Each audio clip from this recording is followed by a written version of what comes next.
اعوذ باللہ من الشیطان الرجیم بسم اللہ الرحمن الرحیم یا ایہا الذین آمنوا اذا قمتم الى الصلاة فاغسلوا وجوہکم وایدیکم الى المرافق وامسحوا برؤوسکم وارجلکم الى الکعبین وان کنتم جنبا فاطہروا وان کنتم مرضى او على سفر او جاء احد منکم من الغائط او لامستم النساء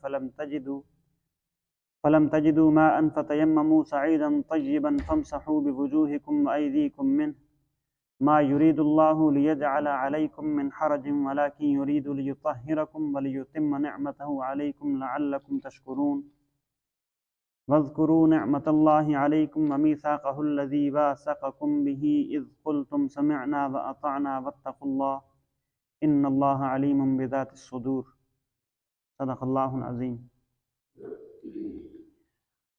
یا ایہا الذین آمنوا، اے ایمان والو، اذا قمتم الی الصلاۃ، جب تم نماز کے لیے اٹھو تو فاغسلوا وجوہکم، تو اپنے چہروں کو دھو لو، وایدیکم الی المرافق، اور اپنے ہاتھوں کو کوہنیوں تک دھو لو، وامسحوا برؤوسکم، اور اپنے سروں کا مسح کرو، وارجلکم الی الکعبین، اور اپنے پیروں کو ٹخنوں تک دھو لو، وان کنتم جنبا فاطہروا، اور اگر تم جنابت کی حالت میں ہو تو سارے جسم کو خوب اچھی طرح پاک کرو، وَإِن كُنتُم مَرْضَىٰ، اور اگر تم بیمار ہو، او علی سفر، یا سفر پر ہو، او جاء احد منکم من الغائط، یا تم میں سے کوئی قضاء حاجت کر کے آیا ہو، او لامستم النساء، یا تم نے عورتوں سے جسمانی ملاپ کیا ہو، فلم تجدوا ماء، اور تمہیں پانی نہ ملے، فتیمموا صعیدا طیبا، تو پاک مٹی سے تیمم کر لو، فامسحوا بوجوہکم وایدیکم منہ، اور اپنے چہروں اور ہاتھوں کا اس مٹی سے مسح کر لو. ما یرید اللہ لیجعل علیکم من حرج، اللہ تم پر کوئی تنگی مسلط کرنا نہیں چاہتا، ولکن یرید لیطہرکم، لیکن یہ چاہتا ہے کہ تم کو پاک صاف کرے، ولیتم نعمتہ علیکم لعلکم تشکرون، اور یہ کہ تم پر اپنی نعمت تمام کر دے تاکہ تم شکر گزار بنو. وَاذْكُرُوا نِعْمَةَ اللَّهِ عَلَيْكُمْ، اللہ نے تم پر جو انعام فرمایا ہے اسے یاد کرو، وَمِيثَاقَهُ الَّذِي وَاثَقَكُمْ بِهِ، اور اس عہد کو یاد رکھو جو اس نے تم سے لیا تھا. اِذْ قُلْتُمْ سَمِعْنَا وَأَطَعْنَا، جب تم نے کہا تھا کہ ہم نے اچھی طرح سن لیا اور اطاعت قبول کر لی ہے. وَاتَّقُوا اللَّهَ، اور اللہ سے ڈرتے رہو. إِنَّ اللَّهَ عَلِيمٌ بِذَاتِ الصُّدُورِ، اللہ یقیناً سینوں کے بھید سے پوری طرح باخبر ہے. صدق اللہ العظیم. اس سے پچھلی آیت میں ہم نے یہ پڑھا تھا، اللہ رب العزت نے ایک تو اہل کتاب کے ذبیحے کے بارے میں ہدایت دے دی کہ اہل کتاب کا ذبیحہ تمہارے لیے حلال ہے اور تمہارا ذبیحہ ان کے لیے حلال ہے. اور اہل کتاب میں آج کل کے زمانے میں صرف یہودی اور عیسائی ہی کافروں میں دو ایسے مذاہب ہیں کہ جن کو یقینی طور پہ کہا جا سکتا ہے کہ یہ اہل کتاب میں سے ہیں. جب تک کہ انہوں نے اللہ کا نام لے کے جانور کو ذبح کیا ہو اس وقت تک وہ مسلمانوں کے لیے حلال ہو. اس کے علاوہ کسی کافر کا ذبیحہ مسلمانوں کے لیے حلال نہیں ہے. اور اسی طرح اہل کتاب کی عورت سے مسلمان کا نکاح کرنا بھی اللہ رب العزت نے جائز قرار دیا پچھلی آیت میں. اس کے علاوہ کسی اور کافر عورت سے نکاح جائز نہیں.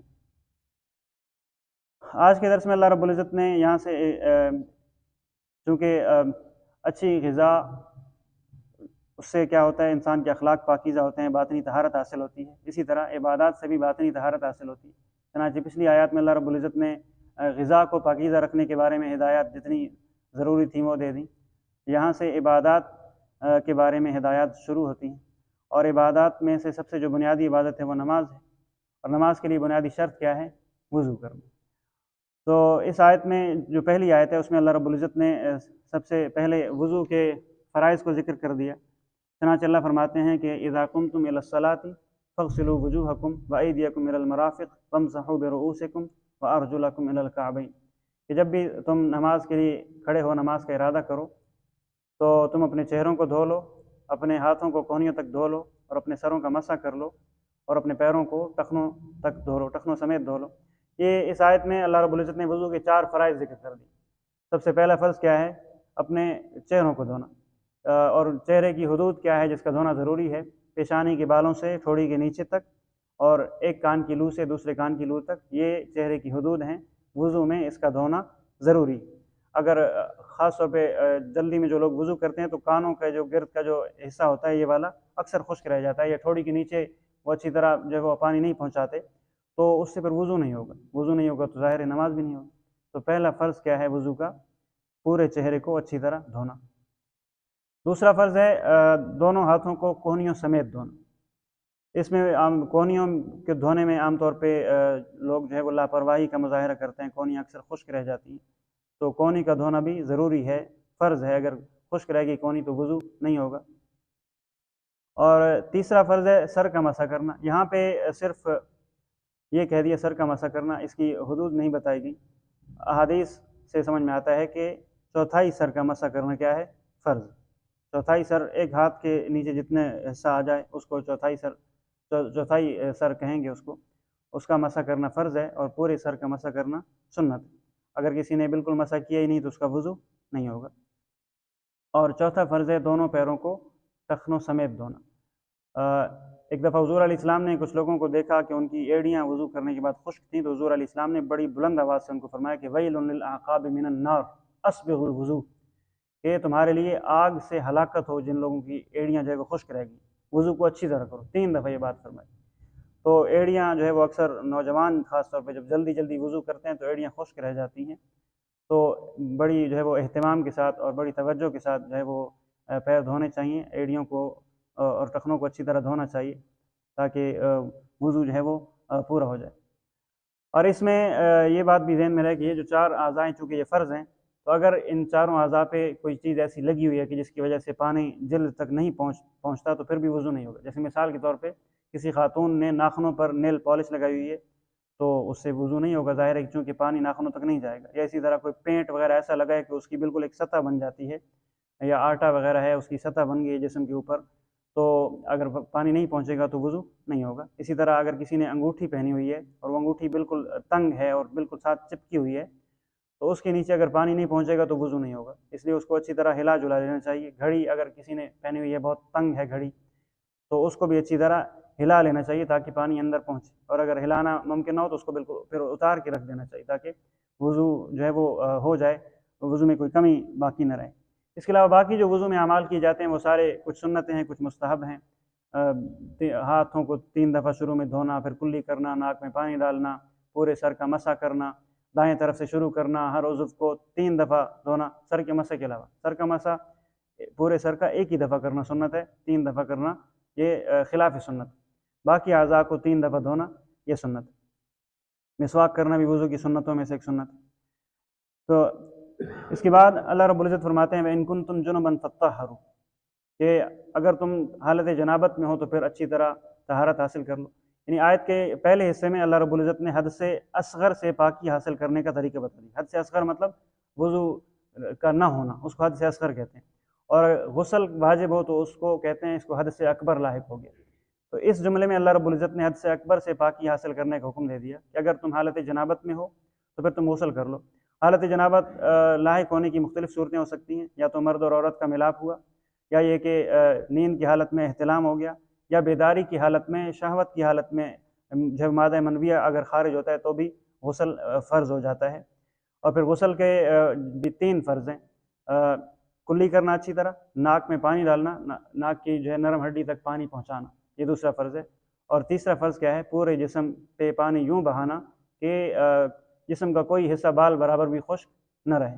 ایک حدیث کا مفہوم ہے، حضور علیہ السلام نے فرمایا کہ بالوں کے نیچے بھی نجاست کا اثر ہوتا ہے، اور پھر حضور علیہ السلام کے اسی ارشاد کو سن کے حضرت علی رضی اللہ عنہ نے اپنے سر کے بال جو اس کے بعد منڈوانا شروع کر دیے تھے، وہ بال نہیں رکھتے تھے کہ کہیں ایسا نہ ہو کہ کوئی نجاست کا اثر باقی رہ جائے اور پھر طہارت حاصل نہ ہو۔ تو بہرحال اگر حالت جنابت لاحق ہو تو غسل کرنا ضروری ہو جاتا ہے۔ اچھا، اب یہ ایسا ہو گیا کہ کسی نے وضو کرنا ہے یا غسل کرنا ہے لیکن یہ کہ پانی نہیں ہے، یا کوئی ایسی صورت ہے کہ وضو کرنے پہ قدرت نہیں ہے، تو اب کیا ہوگا؟ اس کے بعد کہ آیت کے حصے میں اللہ رب العزت نے اس کے بارے میں ہدایات دے دی۔ اللہ رب العزت فرماتے ہیں وَإِن كُنتُم مَرْضَىٰ، اگر تم بیمار ہو، او عَلَىٰ سَفَرٍ، یا سفر پر ہو، او جَاءَ أَحَدٌ مِّنكُم مِّنَ الْغَائِطِ، یا تم میں سے کوئی قضاء حاجت کر کے آیا ہے، او لامستم النساء، یا تم نے عورتوں کو چھوا ہے۔ چھونے سے مراد مباشرت کی ہے۔ تو اب کیا ہوا کہ اب وضو یا غسل کرنا ہے تو فلم تجدوا ماء، تمہیں پانی نہیں مل رہا۔ اب پانی نہ ملنے کا مطلب کیا ہے کہ آپ کے آس پاس 1 میل تک پانی نہیں ہے، ایک آدمی سفر پہ ہے اور اس کے 1 میل تک اس کو پانی ملنے کی کوئی امید نہیں ہے، یا اسی طرح مقیم بھی ہے تو اس کو پانی ختم ہو گیا، کوئی خدا نخواستہ پانی کی کمی پیدا ہو گئی اور 1 میل تک اس کو پانی ملنے کی کوئی امید نہیں ہے، تب وہ تیمم کرے گا۔ اور بیمار اس وقت تیمم کر سکتا ہے جبکہ اس کو بیماری کے بڑھنے کا خدشہ ہو یا خدا نخواستہ اس کے جان جانے کا خدشہ ہو، ایک ماہر دیندار ڈاکٹر اس کو بتا دے، یا اس کا اپنا ضمیر اس کو یہ بتاتا ہے کہ بھئی اگر تم وضو کرو گے تو تم بیمار ہو جاؤ گے یا تمہاری جان جانے کا خدشہ ہے، اس صورت میں تیمم کر سکتے ہیں۔ یا اسی طرح پانی بھی موجود ہے اور صحت بھی ٹھیک ہے، لیکن یہ کہ پانی پہ قبضہ ہے کسی دشمن کا، یا پانی پہ کوئی درندہ بیٹھا ہوا ہے، اگر پانی لینے جاتے ہیں تو جان جانے کا خدشہ ہے، تب بھی تیمم کر سکتے ہیں۔ اب یہ کہ تیمم کا طریقہ کیا ہے، یہاں پہ اللہ رب العزت نے فرمایا کہ فَتَيَمَّمُوا صَعِيدًا طَيِّبًا فَامْسَحُوا بِوُجُوهِكُمْ وَأَيْدِيكُمْ۔ تیمم کے لیے سب سے پہلی بنیادی شرط تو یہ ہے کہ پاک مٹی سے تیمم کیا جائے۔ کس چیز سے تیمم کیا جائے؟ پاک مٹی سے۔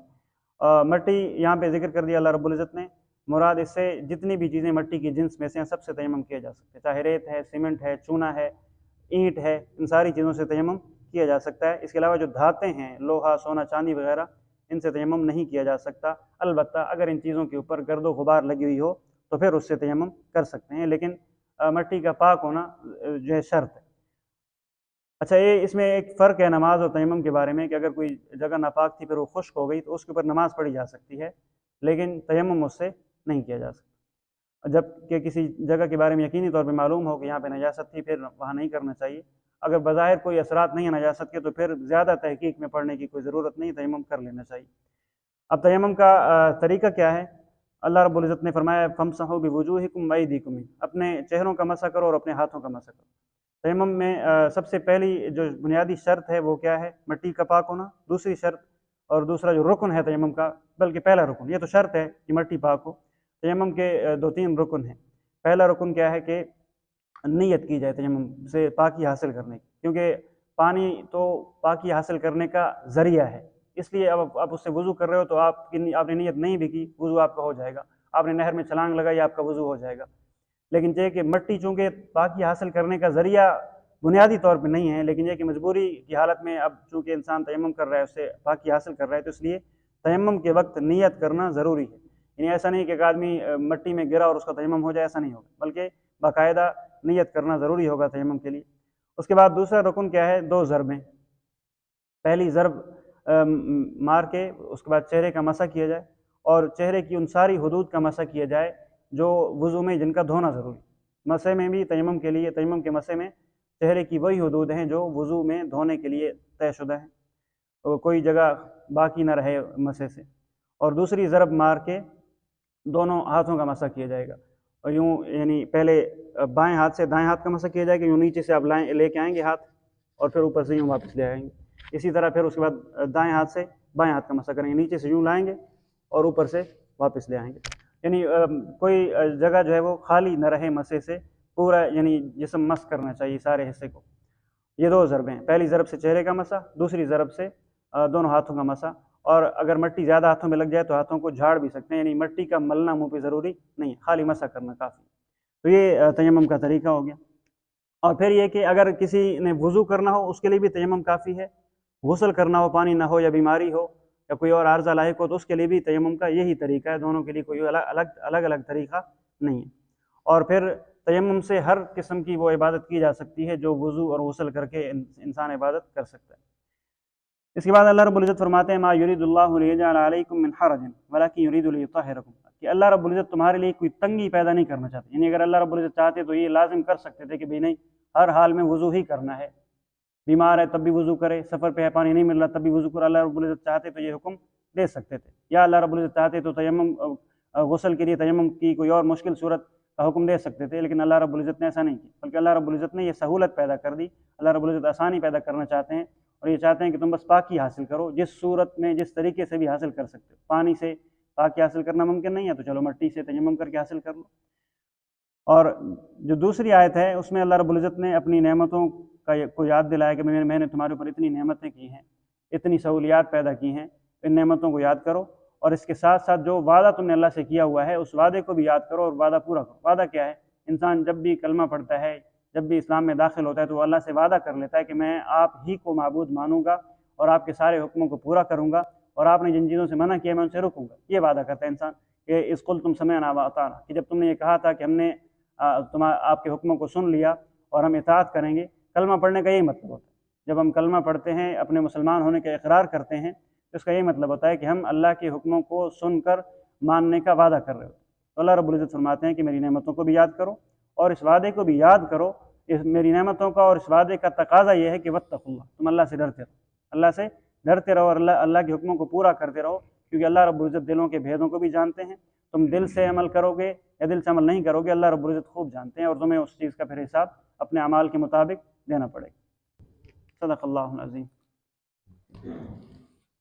کسی کا کوئی سوال ہو جی؟